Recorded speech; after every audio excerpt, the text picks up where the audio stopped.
আজিজুল বারী হেলাল, আপনাদের বিরুদ্ধে যে অভিযোগটা ফিরে আসছে সেই জায়গায় আপনি কিছু বলবেন কিনা, এবং অ্যাডভোকেট শিশির মনির যে কথাটি বললেন যে অ্যাডমিট করার কথা, আপনি কি সেই জায়গায় অ্যাডমিট করতে চান কিনা? আমার প্রথম বক্তব্য হলো যে জামাতে ইসলামের মুজাহিদি ভাই আপনার উনি ছিলেন সমাজসেবা মন্ত্রী, আর নিজামী ভাই ছিলেন শিল্পমন্ত্রী। আমার সাথে খুব ভালো সম্পর্ক ছিল, আমি তখন ছাত্র দলের সভাপতি ছিলাম। এখন এই যে ক্লিন সার্টিফিকেট তারা পেয়েছে, এই সার্টিফিকেটটা কে দিল? এই সার্টিফিকেটটা কোন সংস্থা দিছে? ওই আপনার টিআইবি দিল নাকি, যারা বাংলাদেশকে 5বার দুর্নীতিতে চ্যাম্পিয়নগ্রস্ত করেছিল? ওই যে 2000 সালে কিন্তু আওয়ামী লীগ ছিল চ্যাম্পিয়ন, 2001 সালে আমাদের যেগুলো, এগুলো আমি এই আলোচনায় যাচ্ছি না।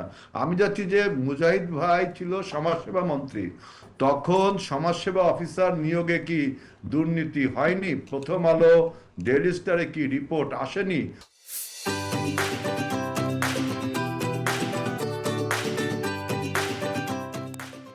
তখন সমাজসেবা মন্ত্রণালয় থেকে যে এই যে রোগীদের সাহায্য করা হয়, বিভিন্ন ফান্ড দেওয়া হয় দুস্থ মানুষদের, অসহায় মানুষদেরকে। আমি ছাত্রদলের প্রেসিডেন্ট থাকা অবস্থায় আমি অনেকগুলো আবেদন করেছিলাম যে আমাদের এলাকায় দরিদ্র মানুষ আছে, ওদের যদি ওরা অ্যাপ্লিকেশন করবে, নিয়ম অনুযায়ী যে অ্যাপ্লিকেশন করে। কিন্তু আমি দেখলাম যারা তখন ইসলামী ছাত্র শিবির করতো, জামাত করতো, প্রত্যেকটা লোক এই ফান্ডটা পেয়েছে, একটা লোক বাইরের লোক ফান্ড পায়নি। আপনার এই যে সমাজসেবা মন্ত্রণালয়ের হিউজ কাজ কিন্তু এই যে ডোনেশন প্রোগ্রামগুলো করা। আমি তখন মুজাহিদ ভাইকে বলেছিলাম যে ভাই, আমার এলাকায় তো দিলেন না, আপনি যে লোকটা শিবির করলো তাকে আপনি দিলেন, এই যে ঠিক আছে করেন, আমার ছাত্রদলের ছেলেরাও তো অসহায়, বা আমাদের এলাকার লোকজন তো অসহায় আছে। আমি ছাত্র শিবির ছাত্রদল বলাটা আমার ঠিক হচ্ছে না, যারা দরিদ্র মানুষ তাদের পক্ষে কথা বলেছি। আমি রিকমেন্ড করেছি, সেটা হবে না। ওদেরকেও রিকমেন্ড করছে, সেটা হচ্ছে। সমাজসেবা অফিসার নিয়োগ হলো, আপনার রিটেন পরীক্ষায় যারা পাশ করলো, আপনার ভাইবা পরীক্ষায় আমি দেখলাম না যে একটা সাধারণ মানে শিবিরের বাইরে কোনো সমাজসেবা অফিসারকে তৎকালীন নিয়োগ দিল। আমি আবার ভাইয়ের কাছে গেলাম, আমার বাসার পাশেই ওনাদের অফিস, আমি আমার সাথে ভালো আমি যে ভাই আপনি দিলেন না তো, আমাদের সাধারণ মানুষ রিটেনে পাশ করেছে, ভাই ভাই আপনি দেখাচ্ছে তাদের সবাই ফেল, যারা আপনার দলের কর্মী আপনি পাশ করে দিন। শিল্প মন্ত্রণালয় চিনি শিল্পে কি অনিয়ম হয়েছিল? একটা অনিয়ম হয়েছিল আপনারা জানেন, এই যে সবাই বলেছিল কি শিল্প প্রতিমন্ত্রীর নাকি উপমন্ত্রী, তখন শিল্প উপমন্ত্রী ছিল বিএনপির থেকে, অথচ ফুল মিনিস্টার ছিল নিজামী সাহেব। কই তার বিরুদ্ধে কি মানুষ কথা বলেনি তখন? সুতরাং ক্লিন সার্টিফিকেট কেউ দেয়নি, এটা আপনি একা একা বলতেই পারেন যে ক্লিন সার্টিফিকেট দিয়েছে। আর যে 5বারের দুর্নীতির চ্যাম্পিয়ন বলছেন, এটা কিন্তু প্রথম 2000 সালে টিআইবি এই রিপোর্টটা প্রকাশ করে, তখন আওয়ামী লীগকে চ্যাম্পিয়ন বলা হয়েছিল।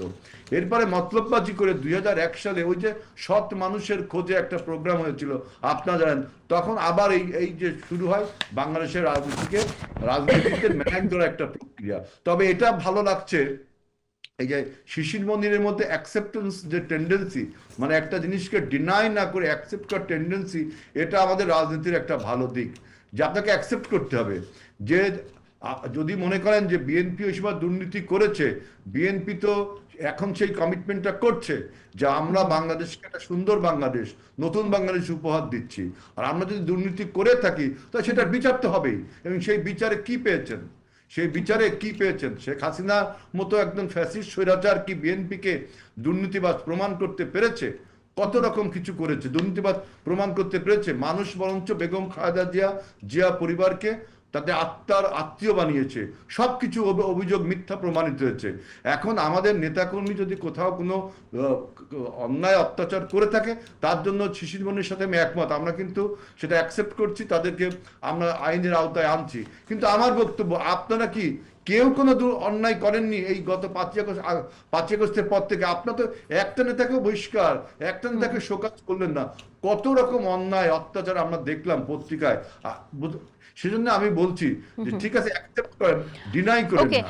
আজিজুল বারী হেলাল, আপনার কাছে আমার একটা প্রশ্ন আছে। আমরা দেখছি যে বিভিন্ন জায়গায় সহিংসতা হচ্ছে, সেই জায়গার সেক্ষেত্রে আমরা লালমনিরহাটের হাতীবান্ধার যে ঘটনাটি ঘটেছে সেই ব্যাপারে একটু আপনার কাছে জানতে চাই, যে সেখানে হিজাব খোলা নিয়ে বিএনপি জামাতের সমর্থকদের মধ্যে সংঘর্ষ হয় এবং এই জায়গাতে আমরা জেলা প্রশাসক HM রকিব হায়দের বরাত দিয়ে আমি বলছি, তিনি বলেছেন ঘটনা শুনে তিনি তাৎক্ষণিক চলে যান এবং এসে তিনি দেখেন হিজাব খোলা নিয়ে ঘটনা, হিজাব একটু খুলতো, এই ধরনের কথা বলা হচ্ছে।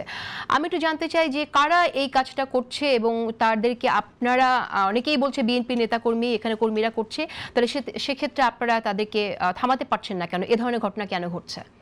এইবার আমি একটা বক্তব্য দিই, দেখেন আমি একটা বক্তব্য দিই, এই যে হিজাব পরে, হিজাব ম্যান্ডেটরি ফর এভরি মুসলিম, আমি স্বীকার করি না। হিজাব পরে আপনি মানুষের বাড়ি যে তার ভোটার আইডি কার্ড, তার বিকাশ নাম্বার নিচ্ছেন নিজেকে লুকিয়ে, আপনি ইসলামের এই ম্যান্ডেটরিটা মানে ওই স্পিরিটটা ধারণ না করে নিজেকে লুকাচ্ছেন, যেহেতু আপনি ভোটার আইডি কার্ড এবং আপনি বিকাশ নাম্বারটা নিয়ে একটা ভোট কিনতে চান।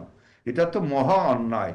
আমাদের ভোটের রাজনীতি, নৈতিকতা, ধর্ম সব দিক দিয়ে অন্যায় যে একটা অসহায় মানুষকে আপনি টাকার বিনিময়ে ভোটটা কিনতে চাচ্ছেন। তখন তো জনগণ বলতেই পারে যে আপনি দেখি আপনি কি, আপনি না না না, এটা বলতে পারেন না আজিজুল বাড়ি হেলাল, সেক্ষেত্রে তাকে আপনারা পুলিশে ধরিয়ে দিতে পারেন, যদি অন্যায় দেখেন নির্বাচন কমিশনে আপনারা অভিযোগ করতে পারেন। আমি বলছি যে মিরপুরের ঘটনা দেখেন, হিজাব খোল, এটা আমি এইটাকে আমি সমর্থন করছি না। আপনার পরিচয়টা কি? আপনি যে মানুষের কাছে এগুলো নিচ্ছেন। মিরপুরের ঘটনা দেখেন, মিরপুরের ঘটনা জনগণ তাকে যখন বলেছে আপনি কে, দৌড় মানে পালিয়ে গেল, তাই না? তখন জামাতের একজন নেতা বলল আমাদের এটা ভুল হয়েছে, এই কাজ আমরা আর করবো না। সুতরাং আপনি নিজেকে ডিসগাইজ করে, নিজেকে কেমোফ্লেজ করে আপনি মানুষের কাছে ভোট কেনার জন্য তার বিকাশ নাম্বার চাবেন, ভোটার আইডি কার্ড চাবেন, এটা তো অন্যায়। এটাকে আপনি আমি সবসময় জনগণ তো সেখানে বলতেই পারে যে আপনার পরিচয়টা কি।